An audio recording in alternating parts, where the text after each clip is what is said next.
take you to the swamp now. Do the swamp, everybody stand up. Clap, slap, jump, do the bump, they bump. Do the swamp, everybody stand up.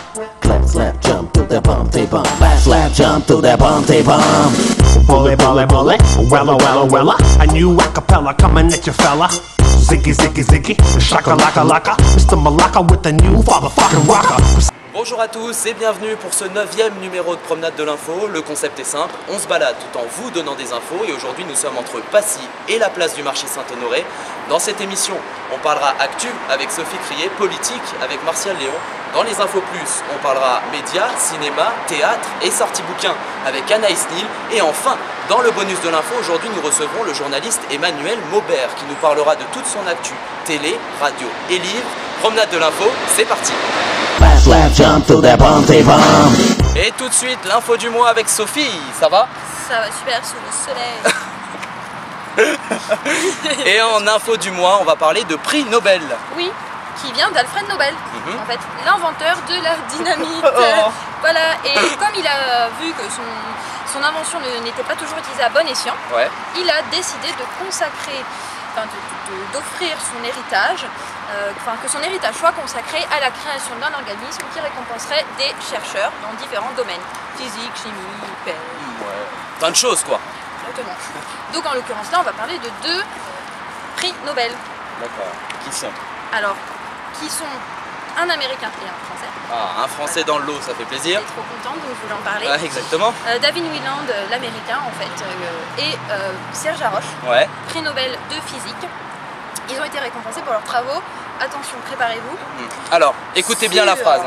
Les méthodes expérimentales novatrices qui permettent la mesure et la manipulation des systèmes quantiques individuels. Ces recherches permettent d'améliorer la sensibilité et la précision de certains appareils de mesure, dont les horloges qui sont devenues capables de détecter les masses des matières dans le sous-sol et les déplacements de la croûte terrestre, prémisse des tremblements de terre. En fait, on n'y comprend rien. Voilà, merci, on a tout compris. On a tout compris. C'est trop scientifique pour nous, Soso, je crois. Pour toi. Non, alors moi j'ai tout compris. Oui, T'as dû... voilà. Mais je vais te parler d'un prix Nobel de la paix maintenant. Allez, vas-y, soyons fous. Hein. Voilà, alors c'est presque un coup de gueule, je sais pas, mais prix Nobel de la paix de l'Union Européenne. Ah oui, c'est complètement ridicule, hein. Franchement. Quand j'ai entendu ça... Autant, bon, c'est super, hein, j'adore ce qu'ils font, c'est bien, ils travaillent, ils sont payés. Et ils sont confortablement installés dans leur fauteuil, mais je respecte leur travail. Mais il y a des gens qui risquent leur vie, qui prennent des engagements, des risques. C'est vrai, c'est complètement ridicule et ça, j'ai pas honte de le dire. C'était un petit peu étonnant. Et voilà. Et ensuite, on va passer à autre chose.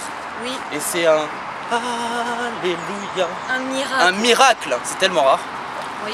Et c'est notre insolite. Et c'est une insolite. Voilà, en fait, la sœur Lutina Traverso a été la 68e miraculée. Voilà. C'est elle qui a été reconnue. Elle était en fait paralysée. Et dans les années 60, elle a fait un voyage à Lourdes. Et ben, non, voilà, elle s'est mise à remarcher. Et ça a été reconnu cette année comme un miracle. Et ben ça, c'est très beau et on espère encore qu'il y aura d'autres miracles. Hein. Si ça marche. Oui, je le souhaite. Pourquoi pas? Ah bah c'est super, moi je trouve ça génial. Hein. Et il y en ait plus. Et oui. Et non. C'est la poupée qui dit oui, toi. Et ensuite, on va continuer avec... Et je te laisse l'annoncer. J'aime bien quand Soso, elle annonce les choses. Ça fait très... ça fait quelque chose. C'est un clin d'œil à toutes les femmes. Et ben, une nouvelle planète a été découverte. Et voilà. Et elle est en diamant en plus. Hein. C'est une planète de diamants. Voilà. Alors, c'est une planète qui est, pour les plus courageux, à 40 années-lumière de nous. On prend le train de tout à l'heure, on y va. Donc, bon, une année-lumière, ça fait 9461 milliards de kilomètres. D'accord. Vous multipliez par 40. Mais bon, si vous y a des courageux, il n'y a pas de souci. Hein. Et en fait, donc elle a été découverte par une équipe américo-française d'astronomes. Elle s'appelle Cancri, 55 Cancri E. Oula. D'accord, retenez le nom, hein, parce que je crois que c'est très important. Il doit y avoir une signification scientifique. Hein, il y a un truc derrière, il y a un truc derrière. Il y a un truc derrière. Mais voilà, donc bah oui, je sais, c'est très tentant. Elle fait 2 fois la masse de la Terre, donc il y a du diamant. Ah bah non. C'est pour ça qu'on prend le train de tout à l'heure d'ailleurs. Vous avez compris maintenant. Voilà, si vous aimez la chaleur, bah il y fait plus de 2000 degrés. Ah ouais, d'accord. J'enlèverai ma veste pour l'occasion. Si vous êtes endurant y aller. Ouais. Et si vous aimez la chaleur, Ouais. et ben vous avez plein de diamants qui vous attendent. C'est trop bien.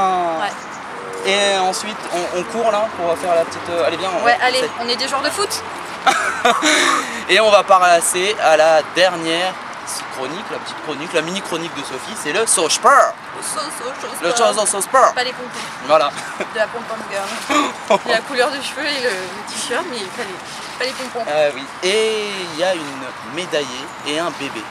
Oui, Kerry Walsh. Ouais. Qui a. Qu'est-ce qu'elle est belle en plus. Ouais, et ben elle vient d'annoncer en fait que quand elle a gagné les Jeux Olympiques de Londres, en beach volley, et ben elle était enceinte de 11 semaines. C'est trop mignon. Ah, c'est mignon. Et elle a déclaré que quand elle sautait dans le sable, qu'elle se jetait dans le sable pour ramener l'or à son pays, et ben elle avait un bébé dans le ventre. Oh, c'est mignon. Oui. Et pour finir mon petit chronique sport, et ben on va parler de Zizou, de Ouais. Zinedine Zidane. Et ben Zizou, 98 souvenirs, back. voilà, et ben peut-être que bientôt vous allez le voir entraîneur parce qu'il est en train de passer son diplôme. Son diplôme d'entraîneur. T'imagines si on a tous ceux de 1998 qui passent entraîneur. Hein, voilà. Laurent Blanc. Voilà, bah c'est ça. Voilà. Peut-être bientôt, on ne le souhaite pas parce que ça se passe bien avec Didier Deschamps, mais peut-être dans quelques années, il y a des têtes de l'équipe de France. Hein. Et bah oui. On sait pas. Et puis juste pour finir, parce que ça me tient à cœur. Ouais.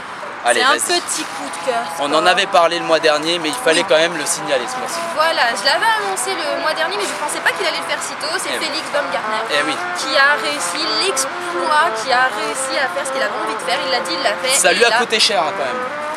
Ce saut, 5 millions d'euros. Oui, mais je ne suis pas sûre que ce soit sorti de ses poches, mais ça a rapporté surtout, hein, je pense, de l'argent aussi. Hein. Qui vole donc. Comme quoi, on ne dit pas de marque, mais ça donne bien des ailes. Ouais, hein, ça donne bien des son ailes. sponsor principal. Hein. On donne des ailes. Voilà, ça donne des ailes. Et puis c'était top parce que voilà, il a dit, il l'a fait. Et il l'a tenu et il a sauté. Et il a passé le mur du son. En fait, c'était ça l'info sur toi. C'était ça. Et ben merci beaucoup Sophie pour ces infos du mois et on se retrouve le mois prochain. Et tout de suite l'info politique avec Martial, ça va? Ça peut aller à part ma petite tête d'hamster. Un peu gonflé en ce moment. Oui, un petit souci d'accès, voilà. Pas grand chose. Enfin en tout cas, en actualité politique, on va parler d'abord de la visite de François Hollande au Sénégal. Oui, effectivement, grand événement. François Hollande donc, était vraiment attendu au Sénégal donc, par rapport à sa visite. Il devait faire preuve de diplomatie. Il faut se souvenir du discours de Nicolas Sarkozy en 2007 qui avait dit, je cite, « L'homme africain n'est pas assez entré dans l'histoire ». Je m'en rappelle. Donc c'était assez chaud quand même pour la visite de François Hollande. François Hollande souhaite en fait une nouvelle politique africaine basée sur une entente équilibrée, respectueuse et transparente. Plusieurs problèmes étaient à régler par François Hollande pour sa venue au Sénégal. Tellement de problèmes. Voilà, surtout par rapport à l'immigration malienne qui arrive en grand nombre au Sénégal. La France en fait pourrait intervenir dans le nord du Mali où des milices islamistes font régner la terreur sur le pays. François Hollande devait évoquer la question donc avec le président Macky Sall lors de sa visite. Second problème, la colère surtout des Sénégalais par rapport au visa temporaire pour venir en France. On a entendu dans l'actualité. Voilà, ils doivent vraiment dépenser des milliers de CFA, de francs CFA, 5000 CFA pour la carte pour appeler un consulat et 4000 pour des frais de dossier. Il faut savoir que ces frais ne sont pas remboursés et surtout l'attribution de ces visas dans le monde rapporterait 44 millions d'euros à la France chaque année. Ah oui, effectivement, ça comblerait un peu le déficit. Voilà. Tout à fait. Et double visite donc pour François Hollande en Afrique. Il devait également se rendre en République démocratique du Congo pour évoquer les problèmes sur le plan de droit, sur la démocratie et surtout sur la lutte contre la corruption. Donc un voyage très tendu pour François Hollande en RDC. Affaire à suivre. Et ensuite, on va continuer avec la dépénalisation du cannabis. Oui, comme tu dis effectivement Nicolas, ça c'est dur à dire. Du cannabis c'est très dur. Alors quelques chiffres avant de commencer, 13,4 millions de Français ont déjà testé le cannabis et surtout 1,2 million en consomment chaque mois au moins 10 fois et 600 000 par jour. Il faut savoir que ça rapporte 850... C'est horrible. C'est horrible. Il faut signaler. 850 millions d'euros, c'est le chiffre d'affaires du cannabis que ça rapporte. Sachant qu'un gramme grammes de cannabis coûte entre 4 et 8 euros. Et en plus, ça coûte très très cher et c'est très mauvais pour la santé. Et 70% des Français seraient aussi la dépénalisation du cannabis. Alors il faut savoir à quoi consiste le cannabis, la dépénalisation du cannabis. Ça fera partie du best-of. C'est surtout à ne pas punir la consommation effectivement du cannabis.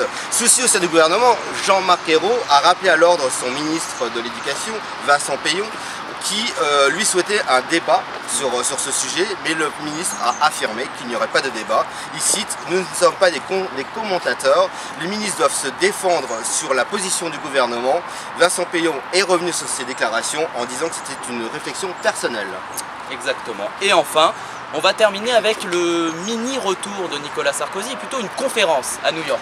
Mini-retour, on va dire grand retour de Nicolas Sarkozy en fait, en conférence à New York avec un discours effectivement dans une conférence dans un hôtel. Il a effectivement été invité par une banque d'investissement brésilienne, la BTG Pactual. Il faut savoir qu'apparemment elle aurait versé 77 000 € à Nicolas Sarkozy pour cette conférence.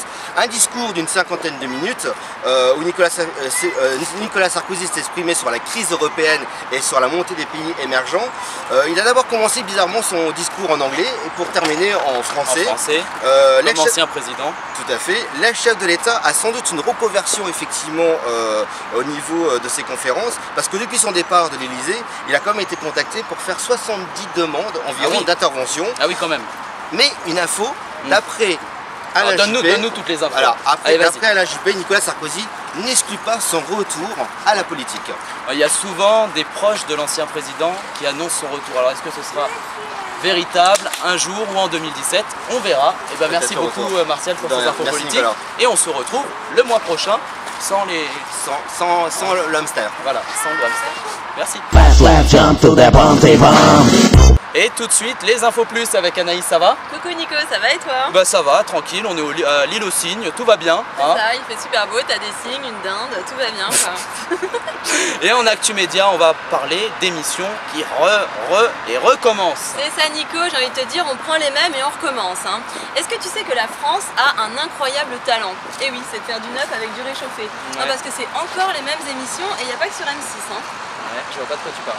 Ah d'accord, t'es déjà largué, si déjà t'arrives pas à me suivre en Ile-de-France, t'es pas prêt de faire Koh-Lanta, hein. 12e saison sur TF1. Grimper sur la tour Eiffel. C'est ça, non mais tu sais qu'à mon avis Koh-Lanta ils vont plus trouver d'île sauvage à force. Hein. Ah bon? Non, puis en plus avec la fonte des glaciers, je te dis pas.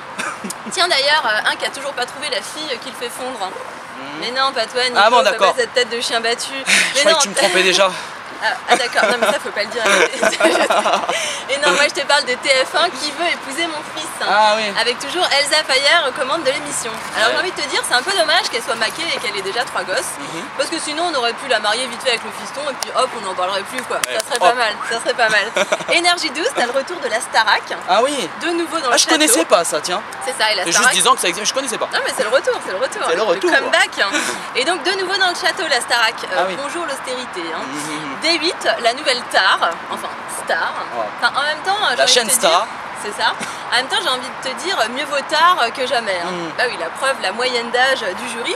Non, parce qu'il faut pas te leurrer, Nico, les vraies stars de l'émission, tu sais, Morane, Sinclair. Que faisiez-vous au temps chaud? Vous chantiez. Eh bien, saquez maintenant.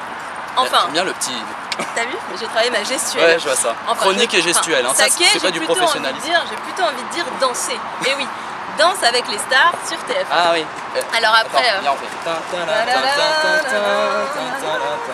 on reprend. À chaque fois on fait des trucs débiles. Oui, c'est vrai, c'est vrai. Alors, donc Danse avec les stars. Donc après Marthe Mercadier, le 5e âge virevoltant. Et bah pour cette année, pour cette 3e saison, ça change. Et oui, on fait plutôt dans le fleuret avec Laura Flessel, enfin qui vient de se faire éliminer. Oui. Mais t'as aussi l'artillerie lourde. Amel Bent, Chimène Badi, une vache à 1000 temps.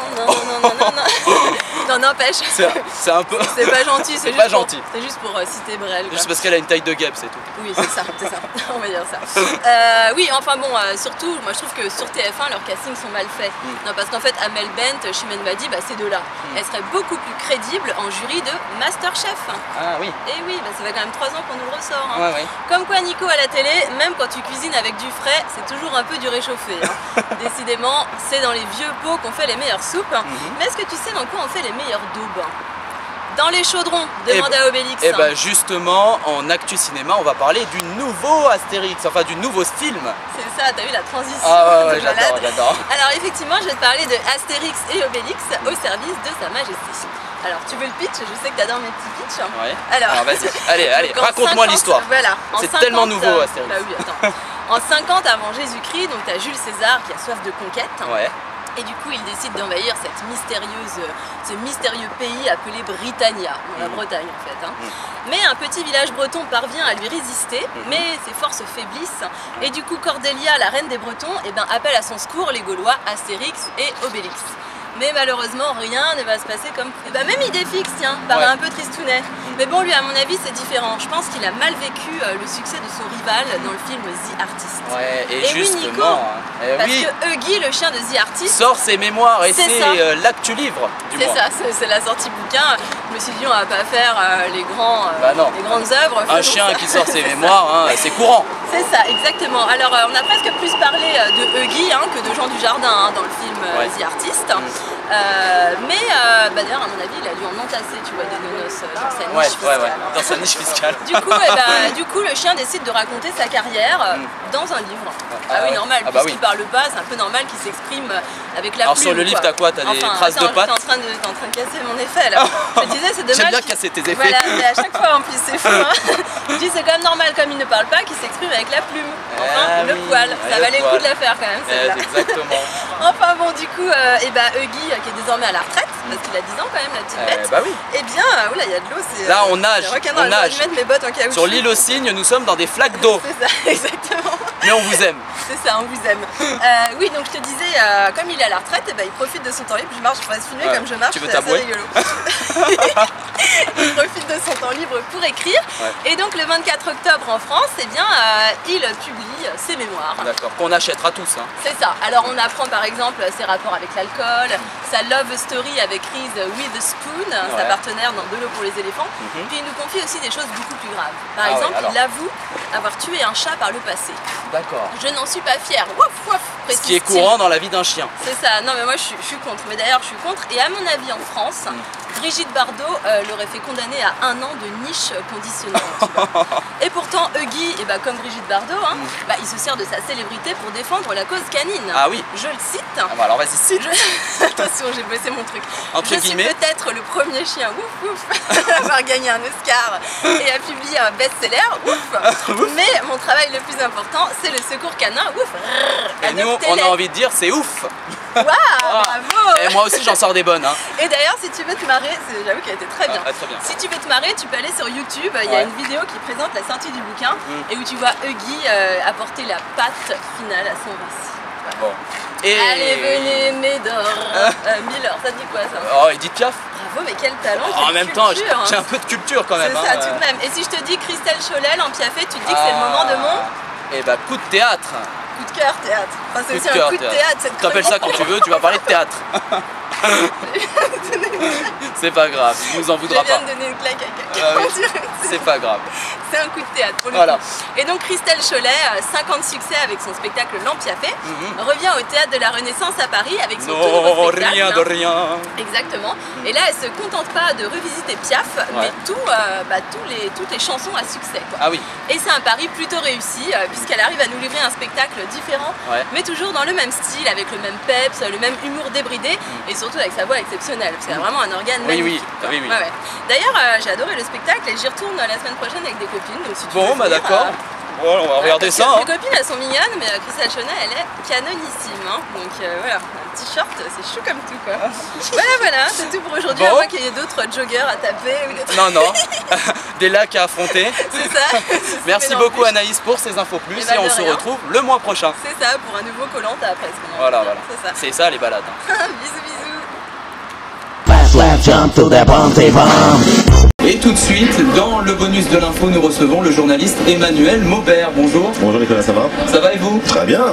Alors, on peut vous voir et vous entendre. On vous entend tous les matins sur Europe 1 de 5h à 7h. Alors, comment ça se passe la préparation d'une émission radio? C'est déjà le réveil à 2h du matin, ce qui est déjà en soi quelque chose d'assez bizarre, de pas normal, mais en tous les cas c'est voilà. 2h du matin pour être à la radio un petit peu avant 3h. Et puis pendant 2h je prépare le journal de 5h. Et puis il y a récupérer toutes les différentes chroniques, les textes des chroniqueurs, etc.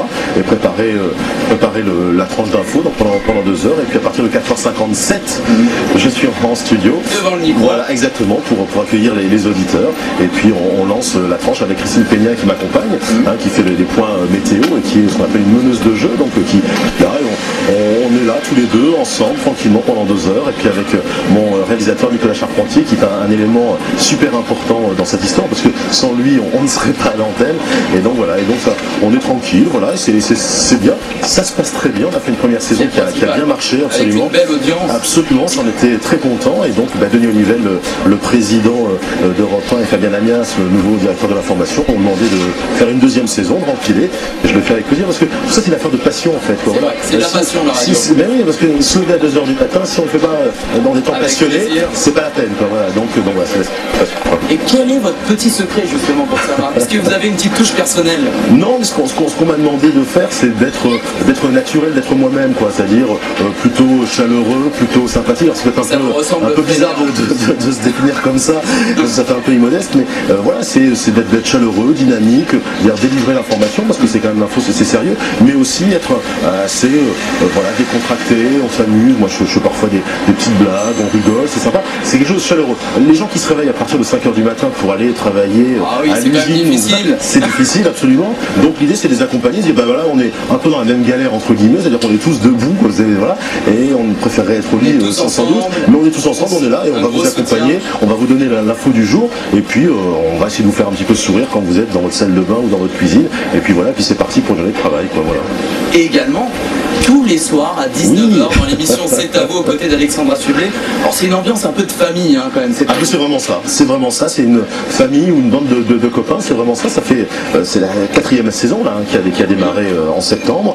Avec une très très belle audience. Un million de téléspectateurs. On bat les records, c'est ça, record sur record, on vient de faire des semaines à plus de 15% par rapport à l'année dernière, enfin ça se passe vraiment très très bien. Je crois que c'est vraiment un rendez-vous que les téléspectateurs ont pris avec nous, c'est-à-dire le soir à 19h, on rentre du boulot, on s'assoit devant sa télé, voilà, et on est un petit peu. L'idée c'est que les téléspectateurs soient un petit peu un invité supplémentaire dans ce loft et autour de la table du dîner, quoi, voilà. C'est vraiment ça, et c'est là aussi une ambiance très décontractée. On essaie que ce soit chaleureux dans la mesure du possible, et puis voilà, puis c'est passé un bon moment. On retrouve tous les samedis aux côtés de Babette de Rosière dans les petits plats de Babette. Samedi, dimanche et même tous les jours, parce que François rediffuse les précédentes émissions à la mi-journée, les petits plats de Babette, effectivement c'est leur émission de cuisine où Babette de Rosière, chef guadeloupéenne qu'on ne présente plus, qui est évidemment c'est à vous, et elle, voilà, on concocte une petite recette, enfin elle concocte la recette, parce que moi je suis absolument pas cuistot, je suis pas chef, rien du tout. Des petits objets. Moi je suis juste son petit commis, quoi. Je vais découper des petites échalotes, des choses comme ça, je vais cuire les carottes, et effectivement des objets, chaque semaine une petite sélection d'objets pour la cuisine, alors des choses un petit peu insolites, étonnantes, des nouveautés dans la mesure du possible, et voilà, pour que dire aux gens, tiens, ça peut vous faciliter la vie dans votre cuisine avec telle ou telle chose, et voilà. Et c'est là aussi d'une façon très, très décontractée avec Babette, on s'entend bien, on s'est connus en fait sur C'est à vous la première saison. Moi je la connaissais pas Babette avant, enfin, j'avais déjà vu à la télé bien sûr, et puis on a vraiment sympathisé très vite, et puis le producteur Pierre-Antoine Capton, qui est le patron de 3e œil, qui produit C'est à vous, et puis également l'équipe de Babette, m'a demandé, tiens, ça me faisait marrer de co-présenter une émission avec Babette, et je dis bien oui, évidemment, avec grand plaisir, parce que moi la cuisine j'adore ça. Voilà, vous est là pour le prouver. Non, mais c'est vrai. Et voilà, et donc du coup on fait ça, on s'amuse, et c'est vraiment très sympa. C'est une émission qui marche, donc regardez là. Absolument. Voilà, une émission et également une séquence où Babette de Rosière va au marché pour choisir ses bons produits. Ça, je trouve ça génial. C'est pour la recette du jour, en fait. Voilà, elle va effectivement au marché choisir les différents produits. Elle connaît très bien les marchands du marché, donc c'est aussi dans une ambiance très décontractée, on s'amuse, c'est vraiment sympa. Et l'idée, c'est de donner envie aux gens de faire la recette, de s'amuser en cuisine. Généralement, c'est des recettes où on peut faire tout en famille, les enfants peuvent aider à découper les petites choses, etc. Et on peut ça, voilà. C'est vraiment très bien. Très familial. Exactement. Également, un livre, événement d'Emmanuel Maubert qui va sortir. Pouvez-vous nous en parler c'est un livre qui est sorti le 18 octobre dernier, Des amis et des hommes aux éditions Prisma. En fait, c'est un livre que j'ai coécrit avec Gaëlle Placek, une journaliste de Télé Loisirs. Et en fait, c'est une histoire d'amitié au départ, ce bouquin. Un bouquin sur l'amitié fait par des gens qui sont amis dans la vie, voilà. Et en fait, on a décidé de rencontrer différentes personnalités pour que ces personnalités nous racontent leurs amis, leurs amitiés. Alors, c'est des personnalités comme Michel Drucker, comme Nico Saliagas, Laurent Baffy, Bruno Solo, Philippe Candeloro, Bernard Lecoq, une famille formidable. Voilà. Et donc, on est vraiment, on discute avec eux, c'est des grands entretiens, et donc ces personnalités nous parlent de leurs amis, et on a aussi rencontré les amis en question, donc les petits encadrés, où les amis leur racontent des anecdotes sur justement leur amitié, et il y a aussi plein de photos, ils ont accepté d'ouvrir un petit peu la boîte au trésor, la boîte à chaussures avec toutes les photos intimes, donc on voit Michel Drucker dans des dîners, chez lui à Galière, dans le Midi, il y a des photos de potes de Bruno Solo, enfin il y a plein de choses, des photos de Nico, ce gamin en Grèce, enfin voilà, c'est un bouquin qui est, enfin je suis peut-être pas très objectif, c'est un bouquin qui est très tendre, enfin c'est vraiment, voilà, puis l'amitié c'est vraiment une valeur universelle, tout le monde, on choisit pas sa famille, mais on choisit ses amis, et là c'est vraiment un bouquin avec les choix assumés, revendiqués, voilà, on est amis parce que si, parce que ça, et voilà. Et bien merci beaucoup Emmanuel Maubert d'avoir accepté cette invitation. Alors, vous l'écouterez maintenant le matin sur Europe 1, vous le regarderez tous les soirs dans C'est à vous. C'est plus en pouvoir, c'est plus en pouvoir de moi. Et avant d'aller vous coucher, vous allez lire son livre. Voilà, exactement. Merci de nous avoir suivis. Promenade de l'info, c'est terminé. En attendant, vous pouvez nous retrouver sur notre site internet www.promenade-de-l'info.fr et sur nos réseaux sociaux. Ciao. Everybody stand up, clap, slap, jump to the bump, they bump, slap, jump to the bump, they bump.